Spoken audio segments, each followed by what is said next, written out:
Welcome back to the Gun Show, my friends. I'm always grateful when you guys show up to spend time with us. Time is the one thing we cannot manufacture more of. Wait, am I getting ahead of myself already? I like to do that from time to time. And you can also see this good looking man on the screen if you are watching on YouTube or the MTV CNC website. This is my buddy, Kevin Fincher. He is, we're going to learn about him today and how he got into manufacturing. However, I always get ahead of myself. Let me take 2 steps back, 1 step forward, 2 steps back. That's almost like a do-si-do. And you're down in Austin, Texas anyway. You might know about do-si-doing. However, let's talk about what the Gun Show is. If you join us for the first time today, you've already heard the chaos. Within 30 seconds, you've heard the chaos of how this show works. But we are humanizing manufacturing, everything that's around us, how it's made, and the conveniences of our lives. They're all done by an amazing workforce of people that have been dedicated to this for a long time, making our lives easier, better. Uh, and if you take a look around you right now, other than the air and the people and some of nature, what's not been touched by manufacturing? This is the gratitude that we need to have for the people who are making our lives better in healthcare, in aerospace, in space, in automotive, everything that's around us. So thank you, everyone out there who's in manufacturing. If you're joining us again, thank you for coming back. We appreciate you. If you've stumbled across us through Google and you said, Gun Show, that must be about muscles or weapons. I don't have either of those. I don't. I live in Florida, and there's plenty of them here. And my guest today, good old Kevin, lives in Texas, and there's plenty of them there. But it is actually a play on my name, Tony Gunn, Gunn, 2 N's. And I hope you stick around if you've joined for muscles and weapons. Occasionally we talk about that. So before we get started, I have to thank our sponsors. We would not be where we are today without our sponsors. We appreciate you. We wouldn't be able to record these podcasts. So a quick shout out to Revelation Machinery. We appreciate what you do. EBITDA Growth Systems, NTMA, Tecma, Shop Rescue, AMT, IMTS, Shop Floor Coffee over this shoulder, and Precision, the American Precision Museum over my other shoulder. All right, Kevin, I've done my introduction, buddy. Now it's time to introduce you. How are you today, buddy? I am doing great. I am doing great. And I wanted to meet you. I know you like to do podcasts by the pool or the beach, so I had to choose a background that kind of put me in that setting. So I'm trying to meet you on the beach for this podcast. Good morning, man, and great to be back with you. We're going to have to make this real now. You're going to have to fly over to Florida. We will do a podcast on the beach. And perhaps as part of our topics today of launching your podcast, we could actually make it a dual podcast and launch it on both of our channels. I like it. I like those ideas, man. Keep them flowing.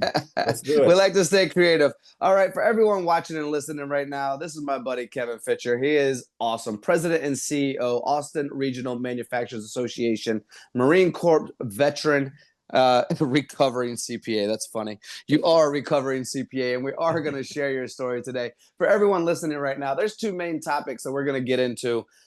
Kevin's launching a podcast, and we want the world to know about it. And he also has a fascinating it was like, so I went last year. I did the opening keynote last year, and it was like a small trade show combined with a association event. So it's one of the more unique and creative ideas I've ever seen. And to know what's happening in 2025, to know what's happening this year, I cannot wait to announce it. But before we get into those 2 aspects of this podcast, Kevin, recovering CPA, you're now in manufacturing. How the heck did you get here, and what has your journey been like?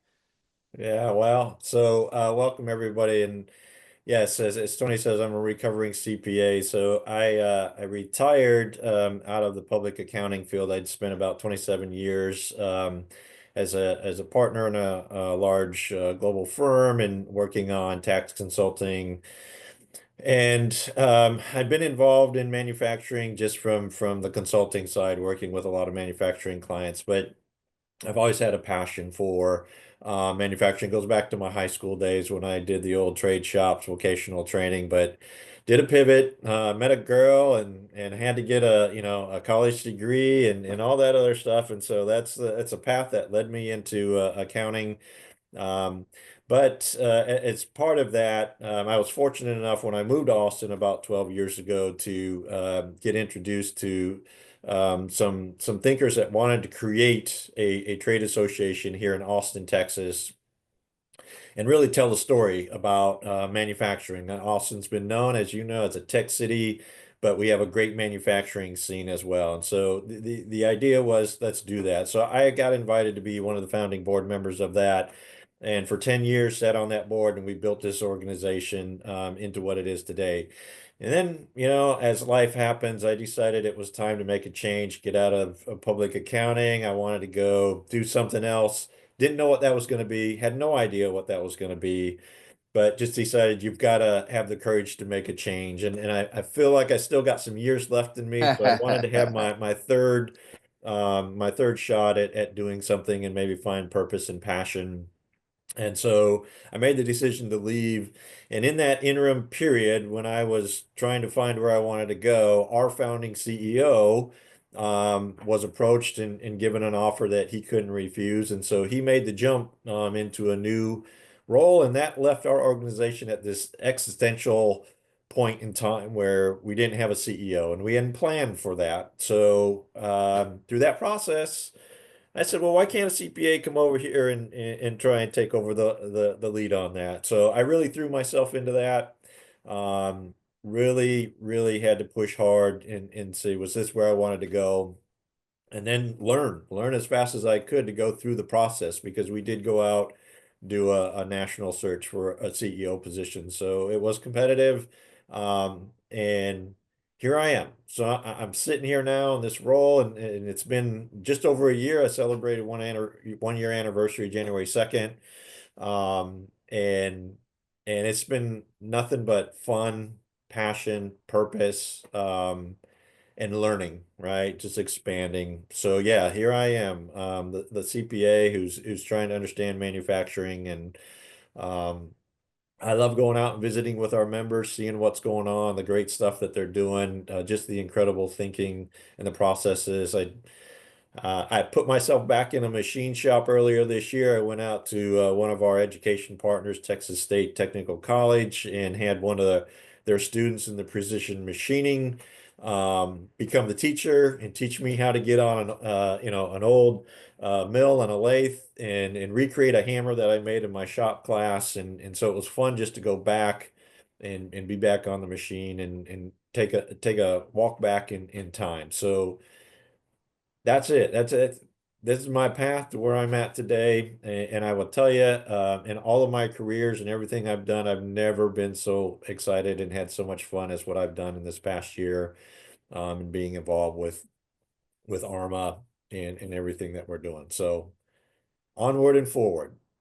Yeah, we're gonna end the podcast right there, Kevin. That whole "I love what I'm doing now more than ever before." That's gonna be the clip we're gonna cut and post it for the world to see outside of manufacturing, so that everyone will get excited with you.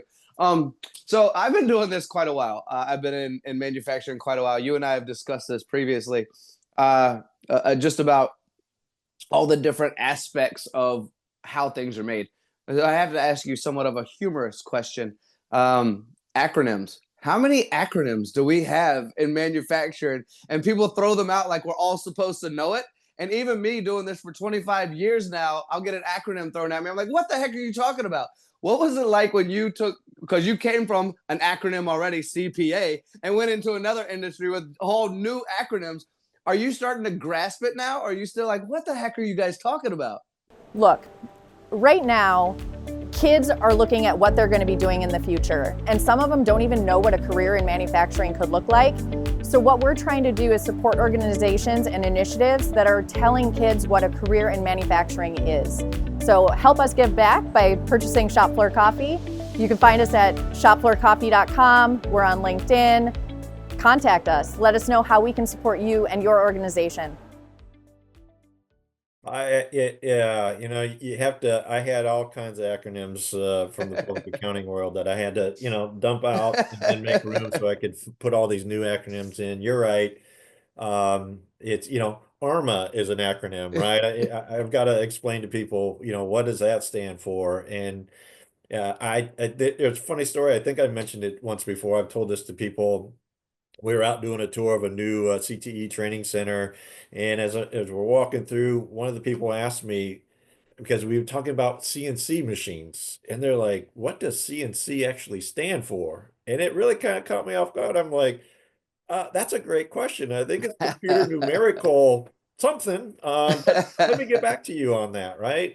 Because you just get used to throwing those acronyms out there. So yeah, it's trying to get up to speed and understand the language of manufacturing oftentimes, and but it's just part of the process of relearning, training the old dog new tricks.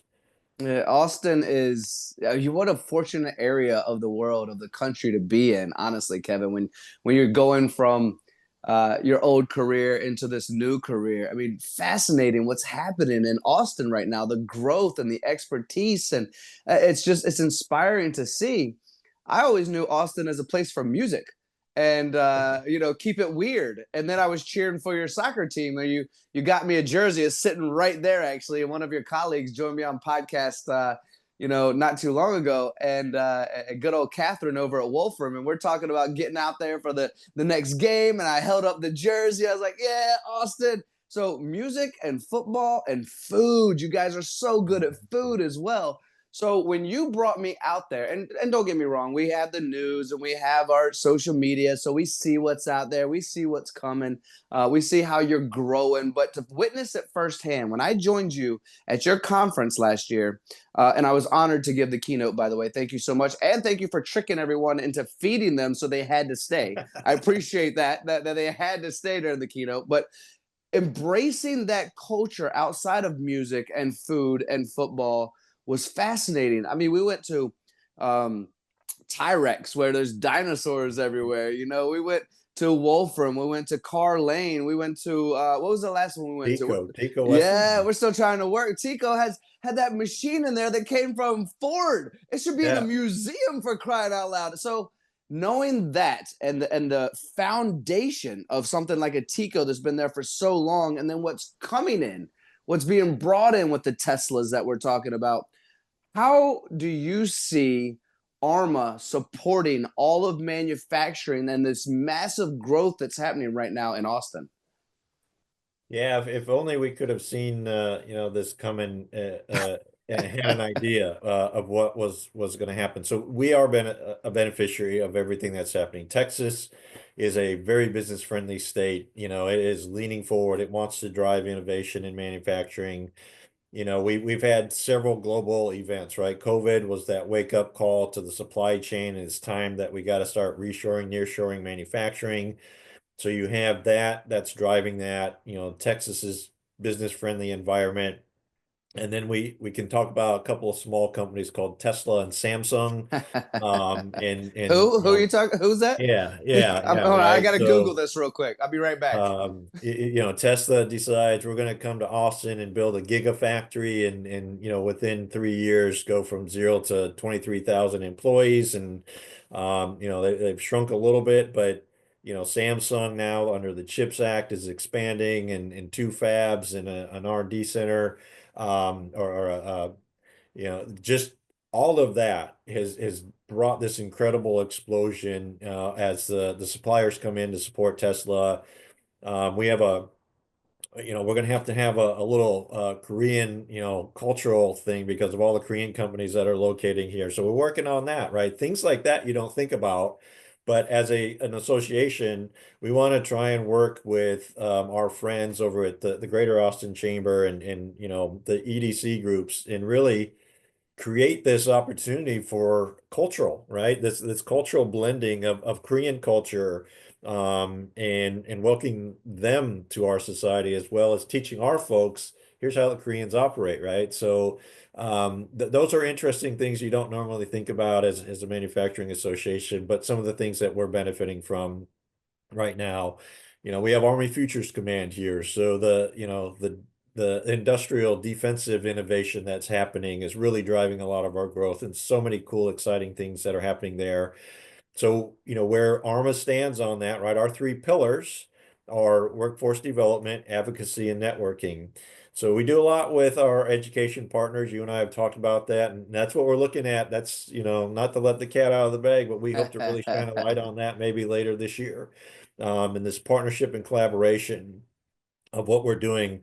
the rebranding of that, right? Because we got to build the pipeline and we've got to get students interested in manufacturing careers and see the purpose and the entrepreneurship that they can have by going into that. So driving a lot of that through the workforce, the advocacy, we got to, we got a lot of things that are happening right now. We've got a change in the administration and what pro manufacturing policies can we see there.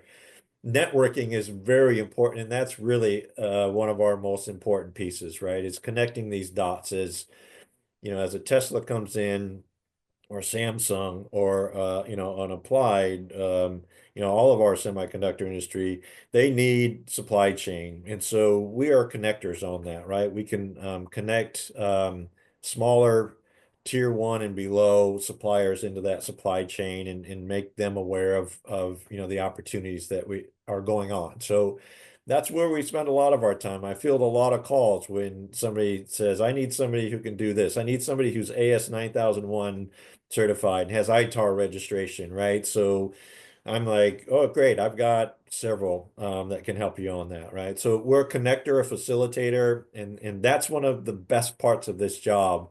And in my previous life as a consultant, I thought I had a lot of good things, but nobody really wants to take your call. And now suddenly it's like I can really help people. People want to pick up the phone when I call. So I enjoy not having doors slammed in my face anymore and people actually opening up doors. So you touched on it a little bit in the opening, right? To me, the manufacturing community is that it's community, it's family, right? And everybody wants to help each other out. And that's one of the things that I love about being in this space.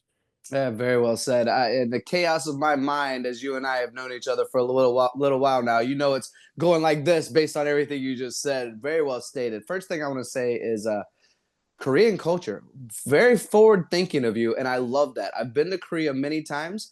I've explored all of Korea. I've actually worked directly with Samsung in many facets in their Korean facility, helping them with the molds for their large TVs, and then in Vietnam with their phones manufacturing, where there's 15,000 plus robo drills and 70,000 employees, their own doctor's office and daycare, and it was like crazy security getting in and out of there, and so.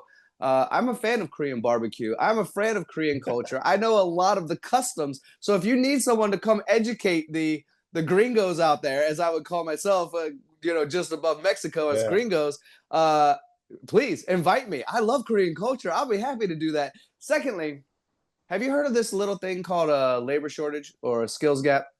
How the heck, and I'm only going to use one example, the one you used. How the heck are you finding 23,000 people to work at one facility within 3 years? And yes, we're not letting the cat out of the bag, but you have a brilliant idea of doing more advertising, marketing, awareness for your local schools. I think that's an absolutely brilliant idea, and I look forward to working with you on that. But what the heck, Kevin?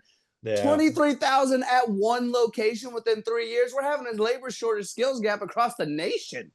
Hey there, manufacturers. Need to sell your surplus CNC machinery?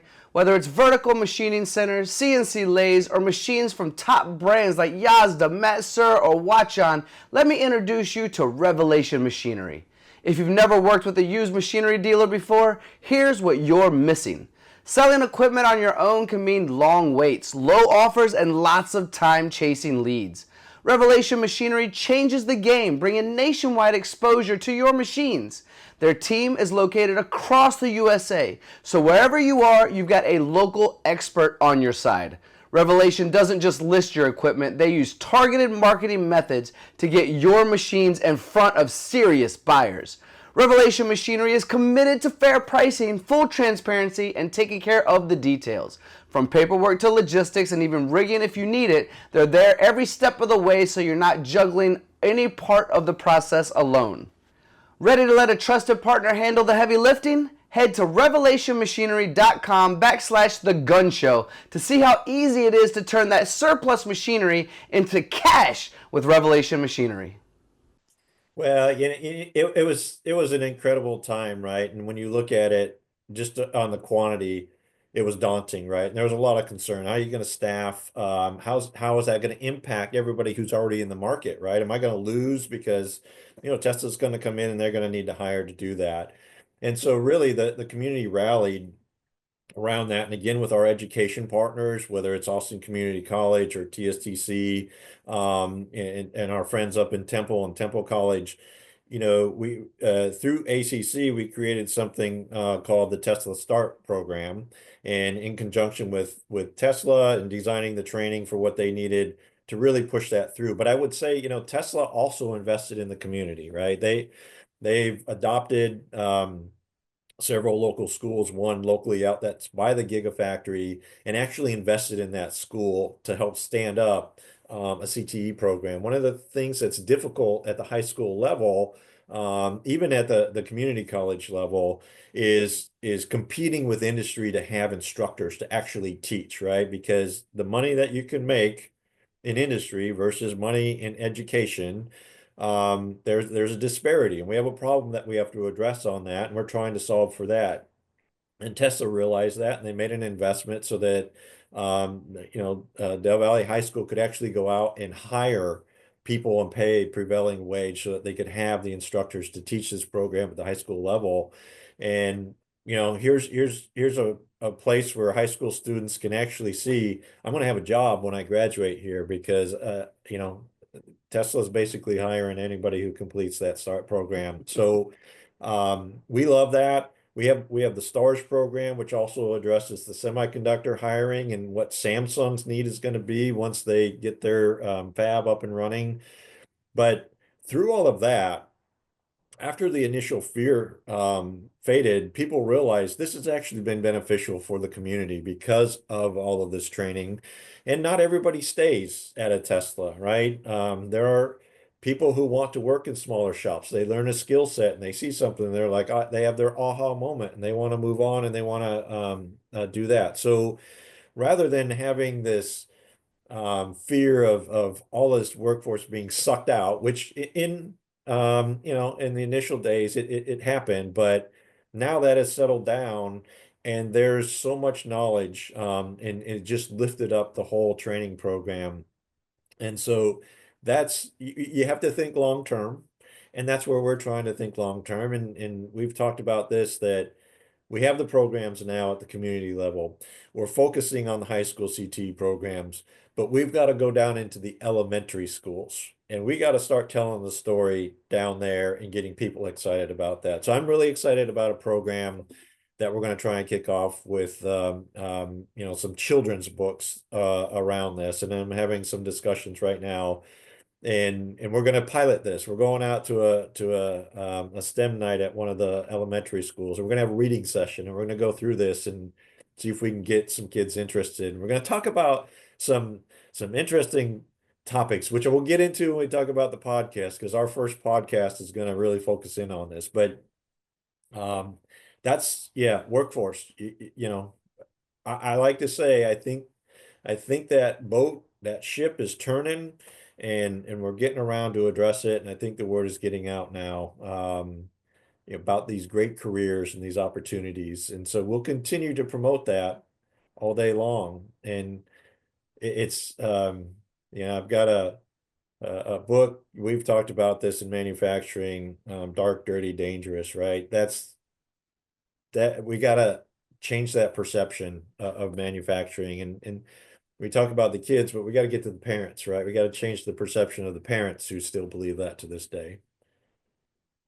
Yeah, it's a conversation a lot of us are having. We just got to do it, right? And the funding is typically not there for some of those inspirational folks to afford a lifestyle that they deserve while traveling the country to speak about education. But we need it. We all need it. We all know we need it. It's just, we have to figure it out. We have to figure it out as a community, as a family, as a manufacturing, believers. We have to come together. And you, my friend, are so forward thinking, and we're so grateful to have you in manufacturing. Congratulations on your 1 year.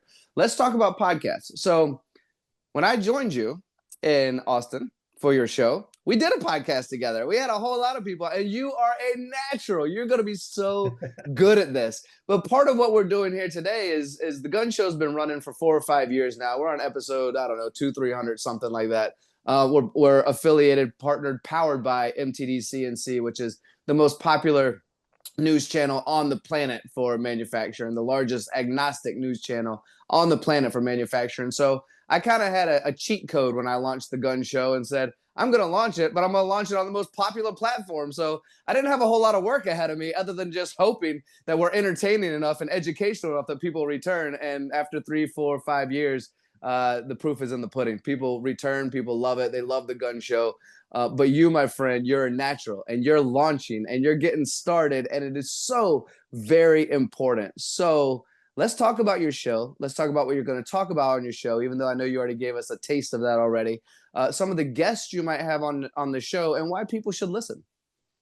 Well, and I appreciate you reaching out on this. And I had a blast with you at our That was fun. conference and just setting up and talking. And that's really what it is, right? It's talking and doing that. And so my predecessor had a podcast, and we'd had that for a year. And then when I stepped into this role, I was just trying to what I need to do today to Catch up. survive, right? Yeah. Yeah. So podcast was not top of my mind. I wanted to come back and do it, but it fell to the list, right? So we put it on hold. And as what I found in my journey through that first year was that podcasts were a very valuable resource, right? I learned a lot by watching a lot of different podcasts out there, and getting up to speed on things. And that also made me hesitate because I'm like, there's a lot of podcasts out here, people smarter than me in manufacturing. So why throw another podcast out there and compete for people's time when time is so limited? And so I really had to go through a process of deciding, do we want to do that? And I started to kind of say, well, maybe that's not a valuable investment of time and energy here. And then you come along, we do the podcast, and I'm like, this is really fun, and I think it can be meaningful. You just have to figure out, what is my niche? What's the niche for us, and where do we fit, right? So you're global, we're not. I'm not looking to be global, right? I'm looking to start small. And the podcast is called Manufacturing Austin, MFG Austin, right? And we're on YouTube. You can go find us if you just Google, search MFG Austin on YouTube. Please subscribe. We'd love to have you. But our focus was really on that. We talked about keep Austin weird. That's our motto. We want to keep manufacturing weird in Austin. We want to have fun, right? We want to have a good time on these podcasts. And so really for me, as I began to think about that, we have a lot of cool stuff that's happening here in Austin, in the Central Texas area. And that's what we want to do with this podcast. We want to highlight it. We want to bring it to the forefront and let people know what's going on. So when I think about how we were going to do that podcast, it'd be two things, right? We want to highlight our members, and we want to bring them to the stage, and we want to show off some of the stuff that they're doing. And then we want to bring relevant content that our members can use, that they can get out of this, different topics, technical issues or theories, how to run a business, how to be profitable in the business, things of that nature. So there's two different things that we're doing with regard to that podcast and the directions we're going to go. So again, what's very interesting is I was worried, am I going to be able to find people to bring onto this? And what I've found now is there's so much opportunity. We're going to do this as a monthly podcast, but now I'm like, maybe it needs to be bi-monthly. I've got so many people in the queue right now to do these things. Are we going to be able to do that? So our first podcast is going to feature Rami Goldrat, who if you're familiar with the book The Goal, his father was the author of The Goal, which has kind of been the Bible on lean manufacturing for 40 years. And I met him last year, and we got into a discussion about theory of constraint and throughput and flow. And I said, this is really good. Let's do a podcast on that and talk about this. And I had mentioned the children's books earlier and what we're doing on that. And so we're going to take this down to an elementary level because this is a complicated theory, but you got to break it down and make it simple, right? There's a quote that I love from Albert Einstein. If you can't explain it simply, you don't understand it well enough, right? And so this is what we're going to try and do is take a very complicated thing, and we'll bring it to a children's level. And we're going to feature a children's book. There's an author out there, Meg Preston, and she's got these great, and I know you probably can't see these things, but they're called Supply Chain. Supply Chain FIFO, Fix the Flow, and Supply Chain Clears the Way. And they talk about these theory of constraints, but they put it at this elementary school level, right? So we're going down to that level, and then we'll expand it and we'll use practical discussion. So I'm excited about that. Other topics that we'll have. We one of our members, Firefly Aerospace, last night just launched on a SpaceX rocket their Blue Ghost Voyager that will land on the moon. I believe it's about a 45-day journey. So we're watching that very closely. We would love to come in and talk about that and the journey on that, because we have so many manufacturers who have supported that here locally. And so there's a great story to tell about that. We've got a unique member right now that is looking to figure out how to manufacture SMR, there's another one of our acronyms, but small modular reactors, right? So that's something very unique, I think, that we have here in Austin, and we want to highlight that and do that. So, workforce, some of the regional programs that we've done here and how we've instituted that, because we think that's valuable. We want to showcase that. We're very fortunate to have 3 of our partners who were just chosen to be on the initial NatCast Workforce Advisory Board for Semiconductor. That's a testament to what we have done here to build out, workforce training. So that's a teaser of what's to come.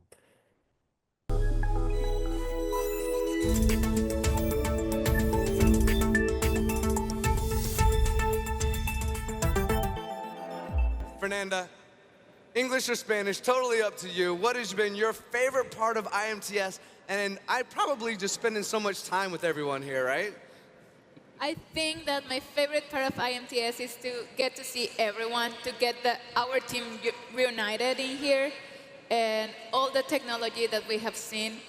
I wish I could walk around more, but we have had so many commitments with our clients, with our audiences, that I wish we had more time to go out and see what's going on in all the halls. I didn't have time to visit the North Hall at all this time.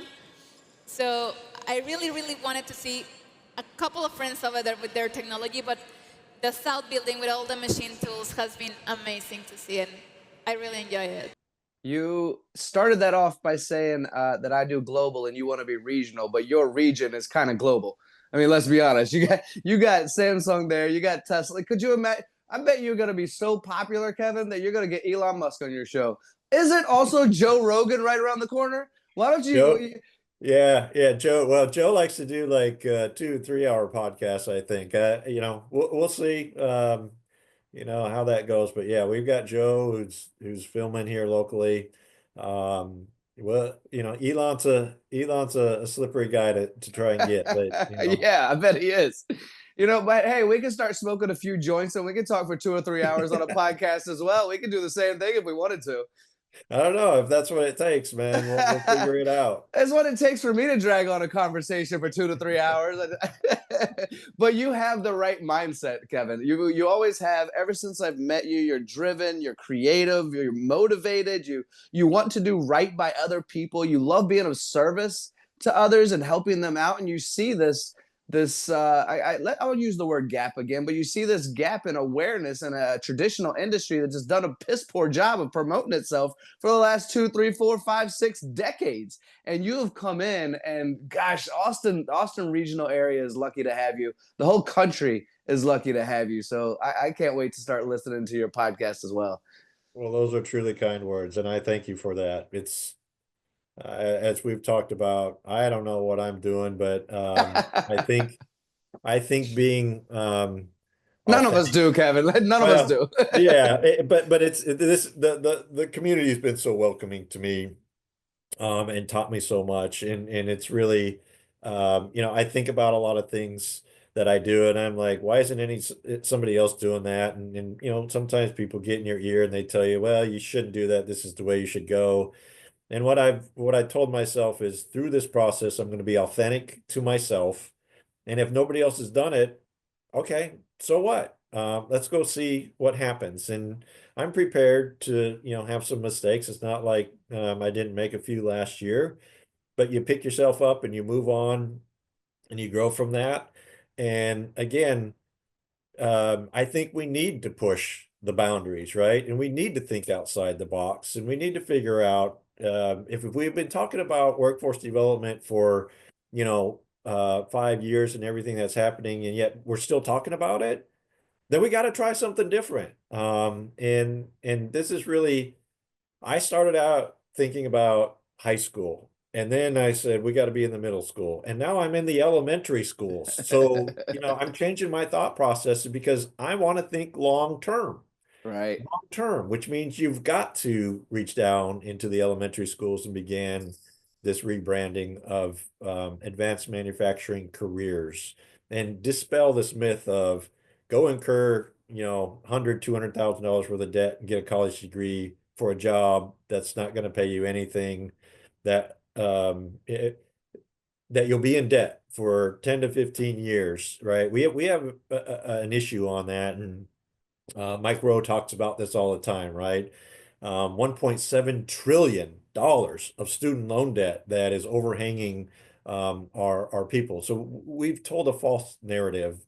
And don't get me wrong, we need engineers, and we need, you know, if you're going to be a CPA, typically you got to have that degree, right? We have professions that need those degrees, but success isn't defined by the fact that you hold a 4-year degree. I can show you a lot of successful owners and entrepreneurs who don't have, you know, those degrees. They're just very skilled at what they do, and they have an entrepreneurial spirit, and they're building their own businesses. I love the 10 to 20 person machine shops, right? It's a sweet spot for me to hang out to. I love all of our manufacturers, trust me. But, you know, talking with you know, those guys and gals that are running you know, a little machine shop that started in the garage. It's awesome. It's awesome to see that spirit. That's the American dream and the American spirit coming back to life. Yeah, you're so right. And something that you mentioned about we have to be, you know, forward thinking. We have to think outside the box. Is sometimes we're so close to the answer that we don't see the solution. And someone like yourself comes in who hasn't been in this world for 10, 20, 30 years and gives us an idea we've never looked at before. So we appreciate that. As we go ahead. Yeah, I was just going to say, I think that's just one of my strengths that comes into this, is because I don't come from that mindset, right? I come from the outside, and Yeah. I question everything. Why do you do this? Why do you do that? So We I need think you. it's helpful to bring those people like me in who question it all. Absolutely agree. Absolutely agree. All right. I don't want this time to go by before we talk about your event coming in October, I believe October 1st and 2nd. As time is winding down, and I want to, maybe we could talk for 2 or 3 hours without the joints, Kevin. I think we could do it. Unfortunately, I didn't set enough time aside today to do that, but in the future we will. I was honored and enlightened and inspired by the event you put together last year that I got to be a part of. It really was unique. It was, every time I go to association event, it's the, and I love an association event. Don't get me wrong. And I've been to a lot of them. I love when people come together, companies come together, they give ideas. There's workshops, people can sit down, spitball, you know, come up with solutions. I love an association event, but what you did was unique in itself. And if I walked into one room, I could learn something, maybe hear a speaker, maybe sit down in a conference. I walked into another room and there were 40 booths in there, and Fanuc had a robot, and you're looking, you know, at doubling, tripling, quadrupling that come in October in a new building where people like Spinner are actually going to bring in machines. And you've talked about this growth and expansion because it's all important to you. I only know the highlights. What can we look forward to in October? And I'm pretty sure this is for Austin Regional, but can anyone join if they want to? And let's talk about the event itself. I would honor you to say, I know what I know, but I'm missing a lot. Every single day, I look in the mirror and I look at every single one of you, and I know that I have so much to learn from you. And I too want to have the courage to admit I have a lot to learn from each and every one of you and everyone in every experience of this life. Every human being on this planet is both a teacher and a student. And if we can see the world in such a way and adapt and absorb as much information as we can and apply that to our shops, we can make manufacturing in this country not just great, but fun and desirable. That's my speech. That's all I got.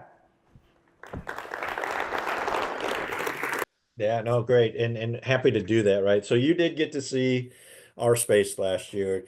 This started as a small trade show, and then, it started to grow over the years. We put a conference with an expo, right? Because we want to have good content, relevant content. But as I looked at it last year, we've grown. We have a wait list of exhibitors that want to be there in the expo.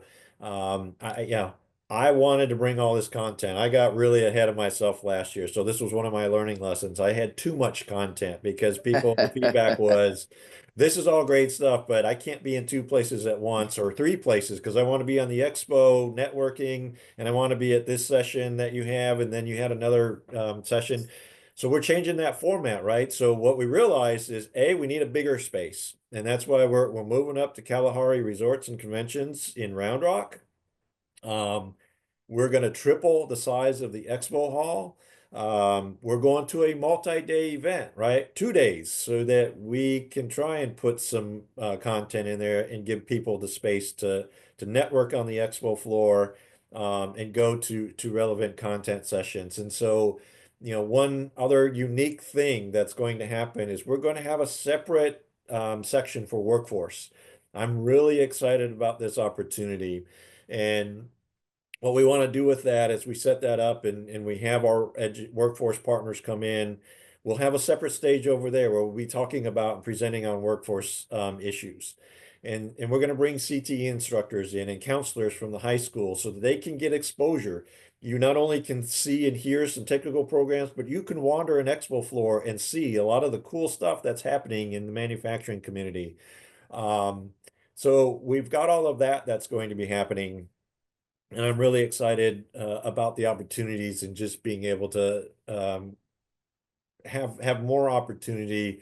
We're going to have bigger booth spaces, right? We had to have small booth spaces. Well, now we're going to be going to bigger spaces. And you had mentioned Spinner and Salim, and I had been at Fab Tech this year because I wanted to go check out an expo, right? And I'm like, oh, Got to this is see so you there, cool. actually. This is so cool, right? And Yeah. I want all of this, right? And you have IMT, and I realized, wait a minute, we're regional. We don't have the opportunity to rent out a convention hall space for a week and then have 2 weeks for people to come in and commission the machines and do all that. So you have to say, how do we make this work?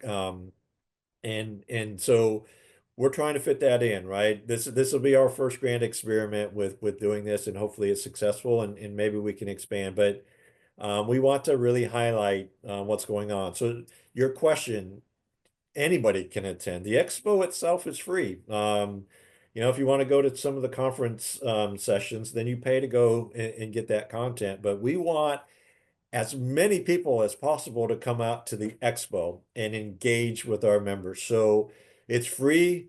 Come on, come all. You don't have to be from Texas if you want to come out and see what's happening in Texas, because you'll get to see a highlight of everything that's unique and weird that's happening here in Central Texas. And I want to give a shout out to our friends down the road at the San Antonio Manufacturing Association, and all the cool stuff that they're doing down there. And so, anyone is welcome to come to that expo and enjoy what we're doing. Lots of great ideas. We'll be talking about that. Follow us on LinkedIn, Austin Regional Manufacturers Association, and you'll get to see a lot of the cool things. Some of the things I got to keep in the bag right now because they're not For now. confirmed, but I am so excited for the potential that we have, and really to better amplify what I like to say, and you've heard this, we're going to be able to bring in the big toys, right? We've never been able to have some of our manufacturers who make the big things because we've never had space for it. Now we got some space, both inside and outside. I'm going to tell you, we got some toys that are too big to even get in the convention hall, so they're going to be, sitting on the outside. And there's so much great opportunity. So I'm excited. You can tell. Yes, sir. Scared. I've told you I'm scared. This is big, but if you're not pushing yourself outside your comfort zone, you're not pushing, and you're not reaching. So I think it's got great potential. Again, it's regional. That's where we start, but we're open to the world. That's, come on and see what's happening in Central Texas. Come one, come all. Kevin, I've realized some of my scariest moments allow me to have some of my bravest moments. And if I choose to be brave, there's some of my successful moments, some of my most successful moments. So kudos to you. Let's get scared together, but let's make it work, right? Let's do something amazing. I think you pretty much gave your mic drop moment. That was incredible. You gave shout outs to people and to your socials. But I'm just going to give you another, 1-2 minutes, totally up to you, of any questions I didn't ask you today that you would like to share, any final messages, whether you're the Jerry Springer closing message that he had. That whole show was chaos, the Jerry Springer show, but he had that 1 to 3 minutes at the end of the show where it's like, oh my gosh, you're the smartest person I've ever met. What the heck just happened for the other 59 minutes of this show? But I just want to give you a minute if you have any, closing notes for the people watching and listening out there. Well, as you did this, and this is one of those learning lessons when you're a podcast and you have a sponsor, give a shout out to your sponsor. So I want to say thank you to Texas Mutual, who is coming back to be our sponsor on this and really help with our thought leadership programming. So Jeremy Bentley over at Texas Mutual and the team, thank you guys for coming back and going on this journey with us. So there's my plug. And Tony, I want to thank you. Just the opportunity to sit with you and learn, and the feedback. You've been one of those genuine guys that when I reached out to you, you immediately responded and we engaged, and it's just been fun to follow and use you as an example on that. So and all the other people out there who have great things. I'll give a shout out to Jason Zinger over at Making Chips, right? He made an announcement yesterday that his baby that he's built for 10 years, he's stepping away from, but he's built a team, right, that's going to take over and keep that going. And so, he's got a passion and he's got a different path he's going. And I just wanted to give a shout out to Jason. Good luck with that. And I've enjoyed the thought leadership that's come out of the Making Chips, and Paul over at Machine Shop Mastery and the stuff that he's doing, and there's so many others out there, right? So there's a wealth of knowledge. As I said, there's a lot of podcasts out there, but if you can find your niche, and become good at it, then everything else follows. So I hope that we can just be something close to what you guys have built. So thank you all to everybody out there who's paved the way and inspired me to want to go do something that I had doubts about. But I would rather say I tried and failed than I have regrets that I never gave it a shot. So let's see what happens. That's my parting words to anybody out there is don't be afraid to take a leap of faith. Again, I stayed in the accounting profession probably longer than I should have. I spent most of my time trying to figure out how to get out.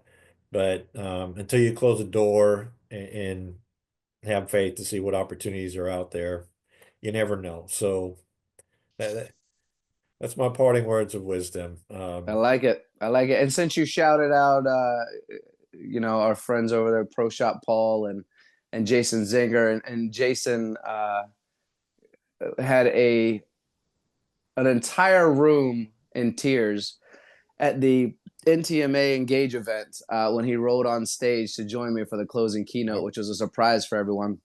But let's also give a shout out to Mike Payne, who does By the Numbers, since we're shouting out all the Making Chips folks, and for Nick and Jason for putting that together, and the original trio with Mr. King as well.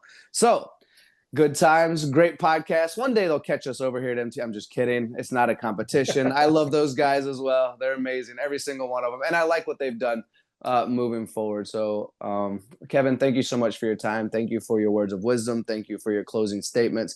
Good luck at your event this year. I hope I get to be a part of it. Good luck at your podcast. I hope I get to be a part of that as well. And thank you for joining Manufacturing. And for everyone listening and watching today, thank you for joining us. As we started this show off with, time is the one thing we cannot manufacture more of. So if you've shared your very precious time with us, we truly, truly appreciate it. And hope to see you again soon. Thank you.